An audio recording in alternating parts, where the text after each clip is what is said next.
You know, communication is the foundation of all of our interpersonal relationships. My name's Jimmy Leach. Visit with me for a few moments and let's talk about the foundation of communication. I'd like for us to talk a little while today about body language. I know you look forward to my charts. It's a good thing that handwriting is not the foundation of my communications, right? When we're talking about communications, we're talking simply about sending and receiving messages. Sending and receiving messages. That's all communication is. We do it. We all know how to do it. We're just going to try to find out how to do it a little bit better. Now, our messages, whether we're sending them or receiving them, okay, are made up of three components. You can see them right here, okay, the little W up in the top. You can see the little pie chart there. That's the words we speak. You can see it really doesn't make a big part of our message. Now, please don't take that I'm saying the words we speak are not important, because they are. They're very important. We have to be cautious about what we say. The little P that you see, the next, just a little bit larger part of the pie, is what we call paralanguage. Paralanguage simply means, it's an old saying that we've all heard. It's not what you say, it's how you say it. Okay, and that's very, very true. Paralanguage refers to how we say the words that we speak. It talks about volume, inflection, tone, pitch, those type things. And we'll talk about those in later episodes. As you can see, the biggest part of the pie, when we're talking about communications, is body language. Body language. Body language, depending on what study you want to look at, and I'm not big on statistics, but just about any kind of study you want to look at, research on communications will tell you that if we're doing face-to-face communications, body language makes up about 2/3 of how we send and receive our messages, okay? One thing that's important to understand is this: whether we intend to or not, we are constantly sending and receiving messages. And that's important, because if you think that you only start communicating when you start speaking, then you might get off on the wrong foot with someone before you ever open your mouth. And your first impressions are big. When I was teaching these things in a stand-up classroom, I used to say, okay, when did you first communicate with me today? You know, people would say, well, when I first saw you. People say, well, when you first opened your mouth. Okay, when we first started communicating is when our senses first interacted. When you saw, heard, felt, or smelled me, touched me, whatever. Now, you know, I hope you saw me or heard me before you smelled me. But it makes a point. Once we start seeing or hearing, or our senses interact, we are communicating at that point. We're constantly doing it. And you need to keep that in the back of your mind, okay? Understand this. We're going to talk about body language for the next few minutes. We are all good at reading body language, okay? We're all very good at it. We've been doing it all of our lives. But there are a few things that I want to touch base on today that might make us a little bit better. The big trick when we're trying to communicate, and this is big when you're trying to interview someone, if you're a police officer watching this, it's important that we read the other person's body language, and at the same time, we control our own body language. We have got to accurately read the message that the other person is sending us, and at the same time, send them the message that we wish to send. If both of those things, if the sending and receiving are not done accurately or effectively, we won't have good communications. It's that simple. So what are a few things we need to know about body language? Body language is part of a big word, it's old Latin, Mexican, some kind. Kinesics is a word. It's part of the social science, I guess, of kinesics. And that word literally means the body does what the mind is thinking. The body does what the mind is thinking. In other words, if I want to control my body language and tell you that I don't like what you're saying to me, or I don't believe what you're saying, or I'm empathetic to what you say, or I believe what you say, whatever, we don't have to think about individual body gestures. And maybe not today, but later on we'll get into independent body gestures. All we have to do is tell our brain, I want to look mad, or I want to look empathetic. And our brain will tell our body what to do. Okay? Makes it pretty simple, pretty simple. So you learn two things by what I just said. One thing is that body language is automatic, okay? It's part of, I think they call it the limbic brain. It's part of our brain that things happen automatically. And our body language is going to happen automatically.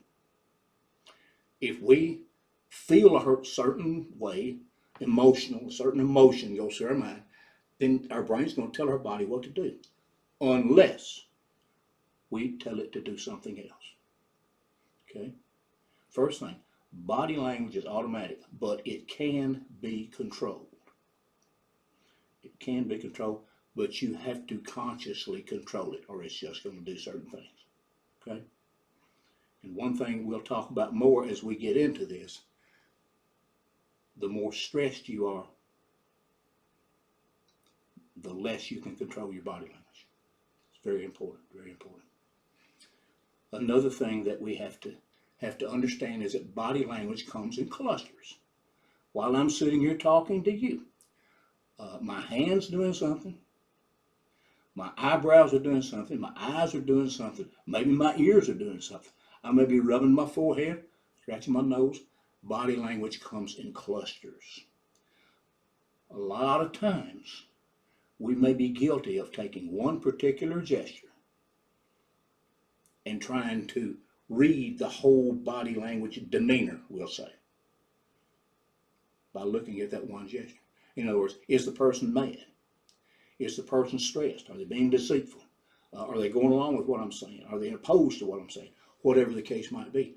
We tend to hang up on one particular body language gesture, whether it be the hands, whether it be the eyes, whether it be the looking away, rubbing the back of the neck, saying you're a pain in the neck, whatever.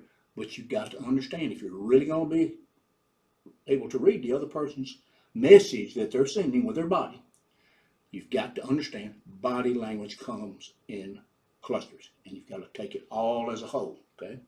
One more thing, and this is probably a lot more important now than it was when I first began policing, like in 1975. But body language is culture specific.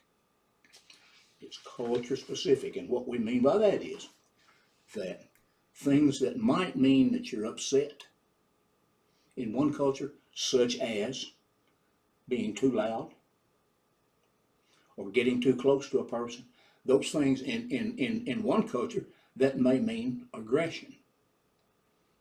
And in another culture, it may not. One of my favorite stories that we used to tell in class, and I read this years ago, one of our presidents, I kind of think it was maybe Nixon, was in one of the countries down in South America, was making a speech to a huge crowd, if I remember correctly, and was trying to break the ice and come on as a good fellow, and he gave them the A-OK sign. Okay? Now in our culture, that's what that means. A-OK, everything's good. The problem was nobody had briefed him correctly. And in the culture he was speaking in, the people who were listening to him, their culture, that meant they were a bunch of a-holes. You know? So it's important to understand our body language is culture. Remember, it takes up, it amounts to 2/3 of the message that we're sending and receiving. There's a tribe, I'm told, an Indian tribe, an indigenous people out northwest United States. And I told this story once in a training class down in Georgia. And there happened to be a fellow in there who had been a deputy sheriff out in the northwest, somewhere out in Montana, Wyoming, somewhere out there. And he told me he was familiar with this. But in that particular Indian tribe, if a person looks you in the eyes, it means one of two things. They either see you as a blood brother, or they're sizing you up to try to kill you. Now, would it be important to understand that if you lived in that area? Of course it would. So we've got to understand whatever other culture may be in the area where you live and communicate with people. Try and learn something about that culture. Familiarize yourself with their cultural habits. And that way we'll get along better. We'll be able to communicate better and we'll get along better. Make sense? Sure it does. There are two basic, big general body language positions. One is open. What do you think the other one is? You got it. Close. Open and close.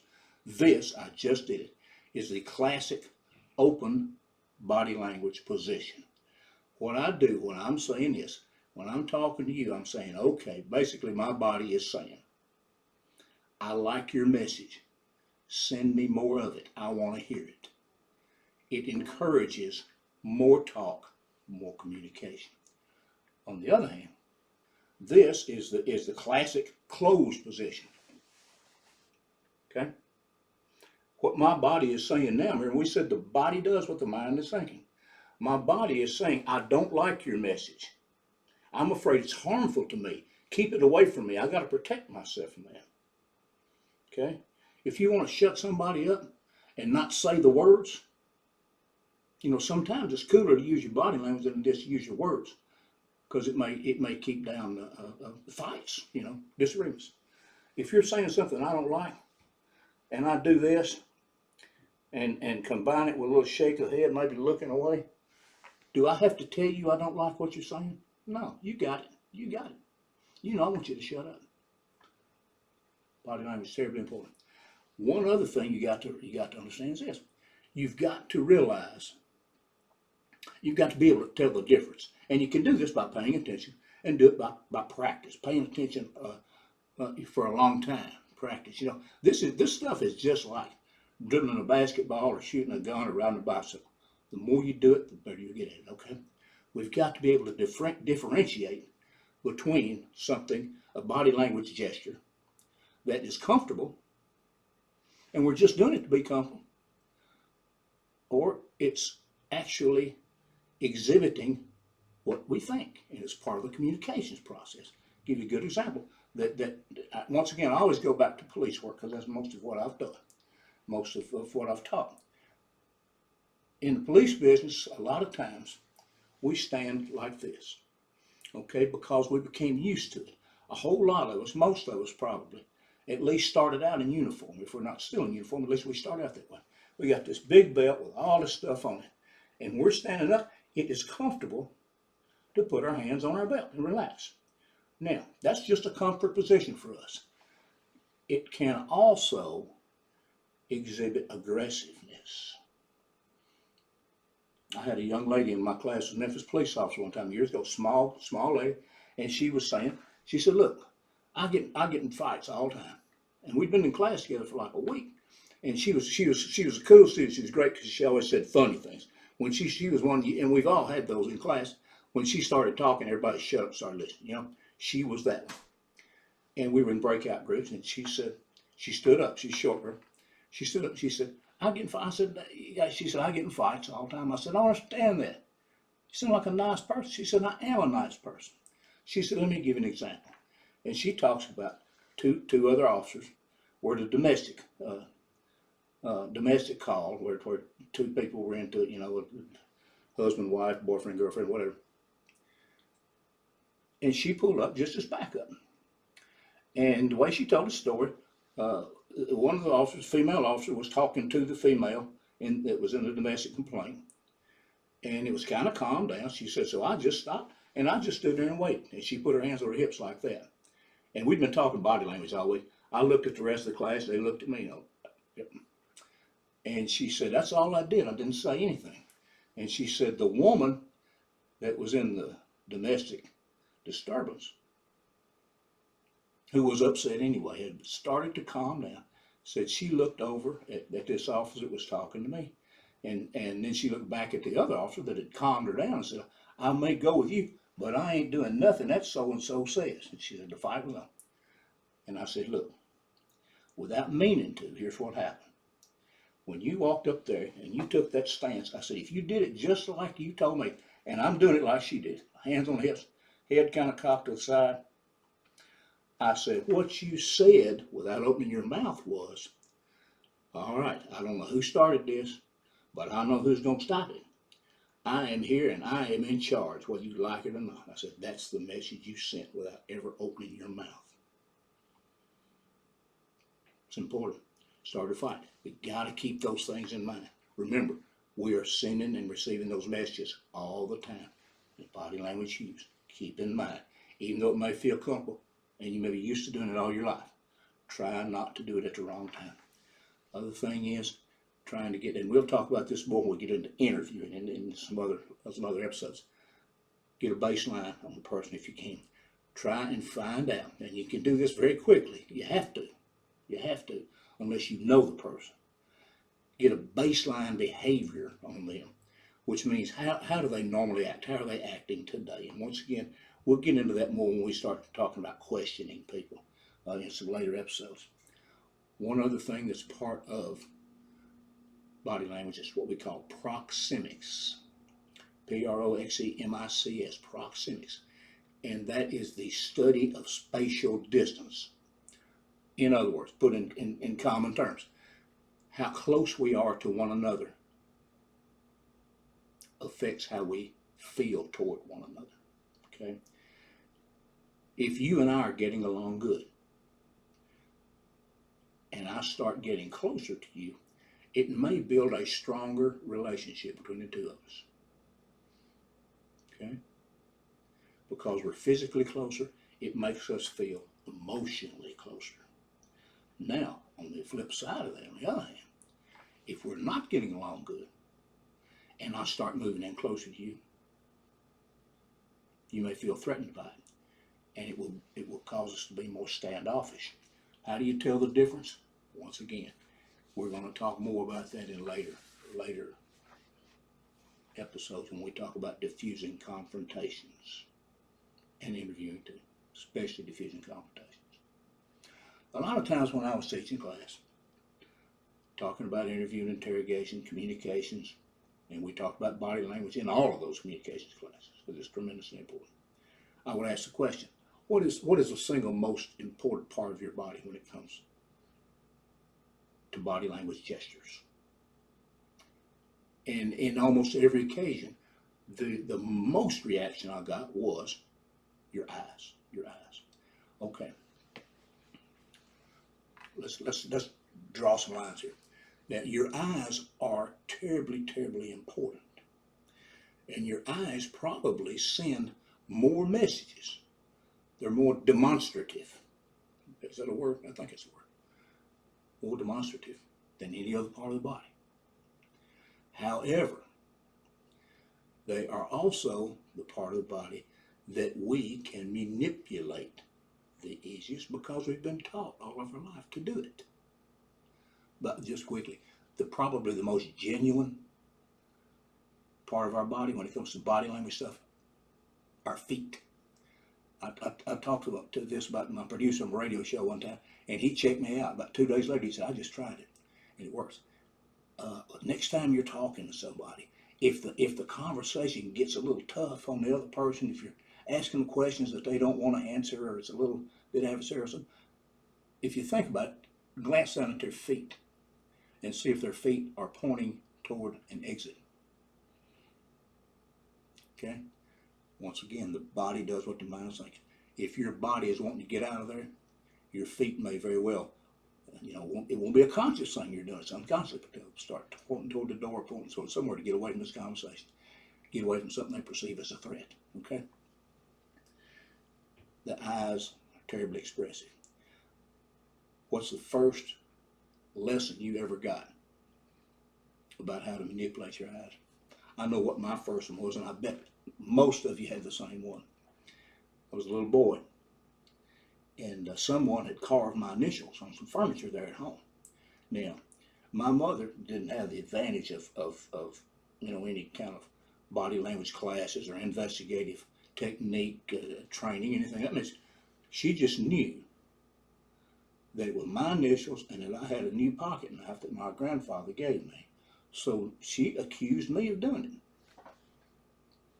Hey, what did I do? I denied it, of course. I said, nope, I didn't do it. What do you think the next thing out of her mouth was? Boy, you look me in the eyes and tell me that. Okay. Now, my mother was trying to do something real good. She was trying to teach my little lying self to tell the truth. And I think she finally did get the truth out of me, to tell you the truth. But what she actually did was gave me my first lesson in lying. Because what she told me without saying it was, if I could look her in the eye and tell her that, she might just believe it. So we've all had practice in manipulating our eyes to try to tell a thing. There's a thing called NLP, neuro-linguistic processing, that we taught for many years, and we'll get into that more as we go on. But it basically said if you look this way or that way, you're being deceptive, you're creating an answer. If you look this way or that way, you are you're being truthful. Okay. Once again, when we start talking about stress and deceit and those things in following episodes, we'll get off into that. Don't pay a lot of attention to that, okay? You want to get a baseline on the person you're talking to. And I'll give you examples when we start talking about dealing with people in interview situations. We'll go into that a little more. One thing that is pretty accurate, if I ask you a question and you do an immediate upward glance, you're probably being truthful. You're trying to remember the answer to that question. If I say, what did you have for lunch yesterday? And you go, couldn't I give me an answer? That's probably a pretty genuine answer. Now, if you ask me that and I say, and I look up for an extended period of time, that's too long. That's fake. Probably fake. Okay? One other thing that's really important, I go over this several times, the reason I'm going over to this, it's what we call defocus. It's part of the eyes. And you all know what I'm talking about. We always call it a blank stare. That's when somebody in the middle of communication, middle of a conversation, they just start staring straight ahead. 10 or 15 feet in front of them, and it's just they've just got a vacant look on their face. Okay, that's a decision-making gesture. If you're questioning someone, they may be trying to decide whether they're going to answer your question honestly, or if you're in the police situation, if they're going to ask for a lawyer. Okay, if you're trying to calm someone down, and they go into that position, let all your antennas go up. Watch and see what everything else is going on with their body, because they may be deciding whether they're going to go along with what you're asking, or if they're going to get defensive and possibly get physical with you. Fine. Look at everything else that's going on with their body. Try to read that. We'll talk more about that again. I know we went over quite a bit in a short amount of time. We're going to go over some more in lessons that come up, but we got a good foundation going. Body language is terribly important in the communications process. And remember, we're sending and receiving messages all the time. Body language is automatic, but we can control it. The more stressed we get, the less we're able to control our body language. In other words, if somebody's trying to be deceptive and you put the heat on them a little bit, if you're hitting the right button, it's going to make it harder and harder for them to deceive you. Once again, folks, my name is Jim Leach. Thanks for being with us today. Until next time, please be safe.